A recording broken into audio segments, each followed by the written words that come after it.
ऊपर लिख के नीचे इसने साइन किए, डेट डाल दी। मैंने उस पर डाल के वो फ्री उन्होंने एनवलप भेजा हुआ था कि आप पोस्ट कर दें, वो फ्री चला गया। वाह वाह, मैं आया अंकल। हाँ हुआ वो। हमें ना पता चला था उनकी तबीयत का, उसकी मुन्ने की ना, मुझे कि उसकी तबीयत नहीं ठीक थी। हाय मुन्ना कौन सा ओ चाचू अमजद के साजिद। अच्छा अच्छा साजिद, हाँ हाँ 6 माह पहले अब तो वो वापस चला गया ना, अब तो पुर्तगाल में होता है अब तो। हाँ पुर्तगाल में, ये नहीं मुझे पता, बस इतना पता था उसकी हालत बड़ी खराब थी।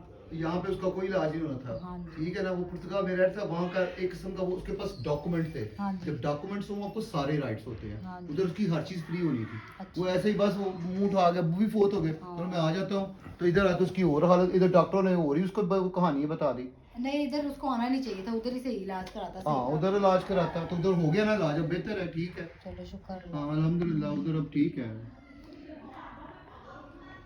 क्योंकि मेरा उधर 6 महीने पहले ना मुझे उन्होंने बताया था, किसने? लुबना बाजी ने, कि हालत बड़ी सीरियस है उसकी ना मुन्ने की। लुबना कौन वो हाशिम जी। यहाँ तक कि वो कह रहे थे कि यहाँ उसको इंडिया लेके जाना है, वहाँ पे भी हाँ उसका इलाज जी होगा। उसका होना हाँ, लिवर का मसला हुआ। हाँ।